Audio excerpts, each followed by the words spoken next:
బట్టిప్రోలు మండలం బట్టిపోలు గ్రామంలోని మార్కెట్ సెంటర్లో గల ఆర్యవైశ్య కళ్యాణ మండపంలో మాజీ మంత్రి నక్కా ఆనంద్ బాబు అధ్యక్షతన బట్టిప్రోలు మండల సర్వసభ్య సమావేశం నిర్వహించారు. వైసీపీ అరాచక ప్రభుత్వంపై సమరశంఖం పూరించేందుకు తెలుగుదేశం పార్టీ జాతీయ అధ్యక్షులు నారా చంద్రబాబు నాయుడు ఇంకొల్ల గ్రామంలో నిర్వహించే బహిరంగ సభకు జయప్రదం చేయాలని ఆయన కోరారు. ఈ కార్యక్రమంలో టీడీపీ రాష్ట్ర కార్యదర్శి తూనుగుంట్ల సాయిబాబా, జన సమీకరణ పరిశీలకులు, తేదేపా రాష్ట్ర నాయకులు మరియు గుంటూరు కార్పొరేటర్ వేములపల్లి శ్రీరామ్ ప్రసాద్, వట్టిప్రోలు మండల తెలుగుదేశం పార్టీ, జనసేన నాయకులు, కార్యకర్తలు, అభిమానులు తదితరులు పాల్గొన్నారు.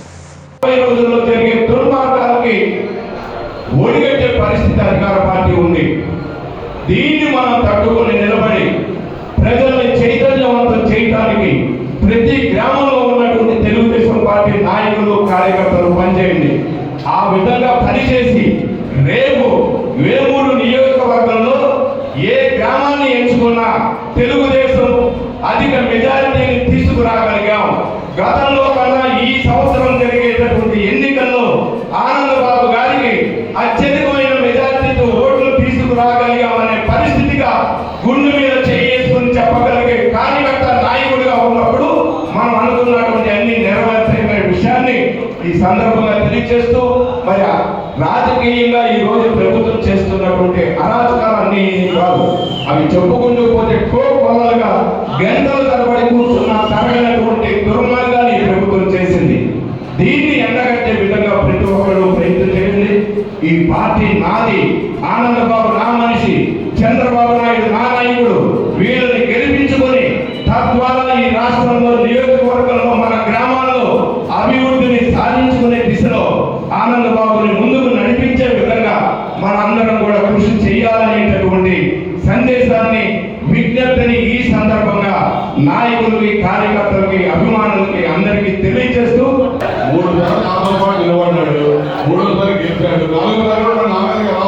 రాజకీయాలను పెట్టారైతే లేదు కదా. ఇక్కడ నుంచి పారిపోయినటువంటి ఏంటి తప్పట్టాల్సిన అవసరం లేదు. అసలు ఓడిపోతాడని చెప్పి సర్వే చెప్తా ఉన్నాయి. వాళ్ళ నాయకుడు అధినాయకుడు జగన్మోహన్ రెడ్డి చెప్పాడు లేదా పోతున్నామని, నేను ఆడగా మాత్రం అని చెప్పి మార్పించుకున్నాడు. అక్కడెక్కడ కొండపిల్లలు 10 నుంచి ఇన్ఛార్జి ఉన్నాడు, 10 సంవత్సరాల నుంచి ఇన్ఛార్జి ఉన్నాడు. అక్కడ పనికిరాలని చెప్పి వాళ్ళు జరిగితే అక్కడి నుంచి తీసుకొచ్చి ఇక్కడ పోతారు. మీ చెత్త చెదారం అంతా ఇక్కడ పోసి ఆ ఊడ్చుకునే పరిస్థితి బాధలు మాత్రం మనకి పెట్టారు. మన నియోజకవర్గాల ప్రజలకి నవ్వుతా ఉన్నారు.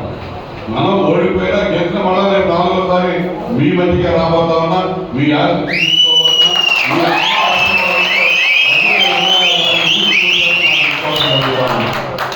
ఎమ్మెల్యే కాబట్టి ఇట్లా కూడా కాదు, నాకు పూర్తి విశ్వాసం ఉంది.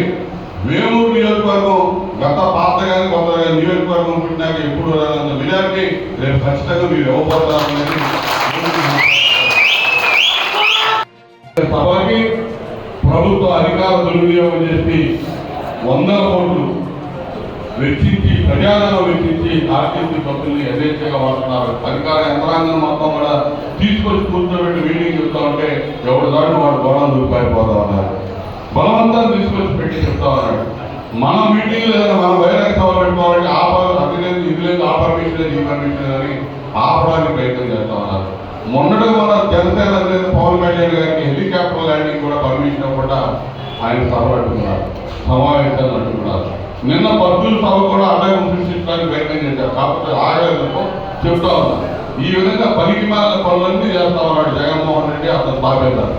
వీళ్ళందరికీ రోజులు దగ్గర పడ్డాయి. తండ్రి అధికారాన్ని అందరూ పెట్టుకొని అడ్డగోలుగా 6 సార్లు మనం విపరీతంగా సంపాదించి అక్రమ సంపాదనతో జైలుకి వెళ్ళి 16 నెలలు జైల్లో వచ్చారు. ఇవాళ ఈ ప్రజలు 151 సీట్లతో అధికారాన్ని అప్పచెప్తే ఏం చేస్తా ఉన్నాడో మీరు చూస్తా ఉన్నాం. ఇవాళ పరిపాలన జరుగుతూ ఉంది ఈ రాష్ట్రంలో. ప్రజాస్వామ్యం అనేది లేదు ఎక్కడ కూడా. తెలుగుదేశం పార్టీ స్థాపించి 43 ఏళ్ళు అయింది. దగ్గర 20 సంవత్సరాల అధికారంలో ఉన్నాం. 43 ఏళ్ళు అధికారం ఉన్నా లేకపోయినా ఒకే విధంగా చేసుకుంటామేమో. నాయకులు కానీ, కార్యకర్తలు కానీ ప్రజల మధ్య ఉన్నాం. ఇవాళ అధికారం వీడి కోరి కొత్తగా ఇచ్చినట్టు ఏం చేస్తా ఉన్నాడో తెలియదు. ఈ 5 ఏళ్ళ నుంచి 4 సంవత్సరాలు 10 నెలలు అయిపోయింది. ఇంకొక 50-53 రోజులు మాత్రమే సమయం ఉంది. ఇవాళ ఈ తాలిబాన్ల పరిపాలన ఆంధ్రప్రదేశ్లో రాష్ట్రంలో ఈ దేశంలో 29 రాష్ట్రాలు ఉంటే ఎక్కడా లేనటువంటి పనికిమాలిన ముఖ్యమంత్రి ఇక్కడ ఉన్నాడు. పనికిమాలిన పరిపాలన ఇక్కడే సాగుతా ఉన్నారని మీరు గుర్తు చేసుకోండి. అధికారం పోయిన మరుక్షణం కేసులు విచారణ మొదలైతే శాశ్వతంగా జైలుకు పోతాడు జగన్మోహన్ రెడ్డి గారు, గుర్తుపెట్టుకోండి. దానికోసం ఎంతైనా తెగిస్తారని చూస్తా ఉన్నాడు. రకరకాలుగా ప్రలోభాలకు గురి చేయడానికి ప్రయత్నం జరిగింది. డబ్బు విత్తనుడిగా అడ్డగోలుగా సంపాదించినటువంటి ధనం ఉంది దగ్గర, ఆ డబ్బు వేరులే పాలించడానికి సిద్ధంగా ఉన్నాడు. మద్యం ఉంది వీళ్ళ దగ్గర, మద్యం కంపెనీలన్నీ జగన్మోహన్ రెడ్డి. మద్యపాన నిషేధం చేసి మళ్ళా ఓట్లు అడుగుతారు మిమ్మల్ని అన్నాడు. బుద్ధుడు అసలు ఓట్లు అడిగే హక్కు ఈ ముఖ్యమంత్రి పోతా ఏం చెప్పాడు? దశల వారీగా మద్యపాన నిషేధం చేసి 5 ఏళ్లలో మళ్ళా ఓటుకు వస్తాను నేను మీ దగ్గరికి అన్నాడు. మద్యపాన నిషేధం చేయడం కాదు, మద్యం తయారీ చేసి పిచ్చి పిచ్చి బ్రాండ్లని ప్రజల మీద వదిలి వాళ్ళ ఆరోగ్యాలతో వాళ్ళ ప్రాణాలతో సలగాటం ఆడినటువంటి ముఖ్యమంత్రి ఈ జగన్మోహన్ రెడ్డి.